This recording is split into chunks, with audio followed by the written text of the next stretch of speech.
per square mile in the world, you know. So. Hi folks, this is Jay.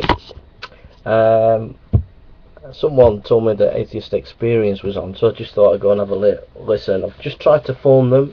I couldn't get through for whatever reason. But anyhow, let's have a listen to what they're talking about. And language. We've seen this. I mean, this type of thing elsewhere. There's a book.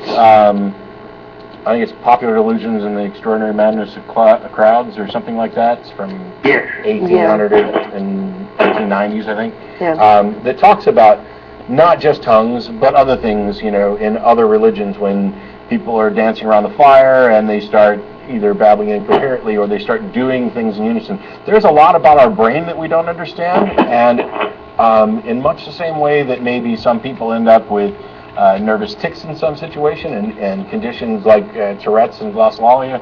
I think all of those, and even a whole bunch of other explanations that we don't have right now, are all going to be more plausible than this is some kind of magical experience from a god.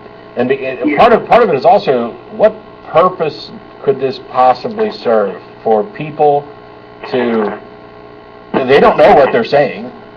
Indeed. Because in the Bible, when I read it the last time, it actually said when the men spoke in tongues, they were actually speaking in languages that the native people could understand. Yeah. And today in my church, people are just babbling. So I'm trying to figure out how does that really correlate with what is in Acts, you know? So yeah, yes. I think you're right that there's a bit of equivocation there.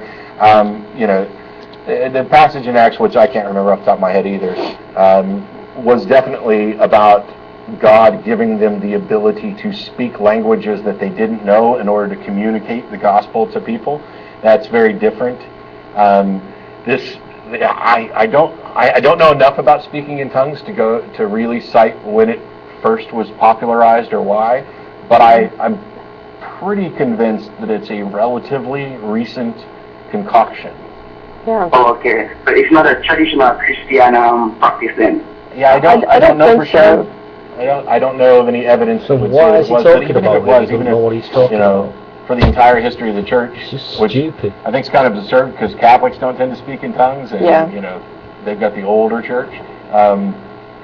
Within the guy hasn't got a clue what he's talking about. Even if we got to that point, it would still be, we can't demonstrate that this is from a god or anything like that. Exactly. Yeah. Thanks, man. You're just so just a logical guy, you know. Like you guys, you and all the guys on the show really helped me to really open my mind up, you know. So just want to give you thanks for that. Hey, and by the way, if you need somebody to come to Jamaica to speak sometime, I'd be more than happy. My passport's up to date, and I'd love to come down and visit. Yeah, man. Anyway. Yes. I will look that on you. Thanks, Dan. Appreciate the call. Thank you. Right. Bye-bye. See, I've actually been in churches where, or like tent revivals, where people like fell down on the floor and started speaking in tongues. And what's really funny is when somebody falls down next to them and starts translating. Yeah. And it gets really hilarious when the person speaking in tongues suddenly sits up and says, "No, that's not what I said." And then they have an argument over the translation of the holy language. There's a story I related a long time ago, and this is not evidence. I'm not presenting this as evidence against speaking in tongues. I mean, this is just a program. 100% accurate, it's still not confirmation of speaking in tongues. It's just an ignorant program. It's funny. A friend of mine, it really is. So we're already in the friend of a friend category, who was part of a Pentecostal church, and it was one of the particular Pentecostal churches that expected it, everyone just speak in tongues, and at a certain age.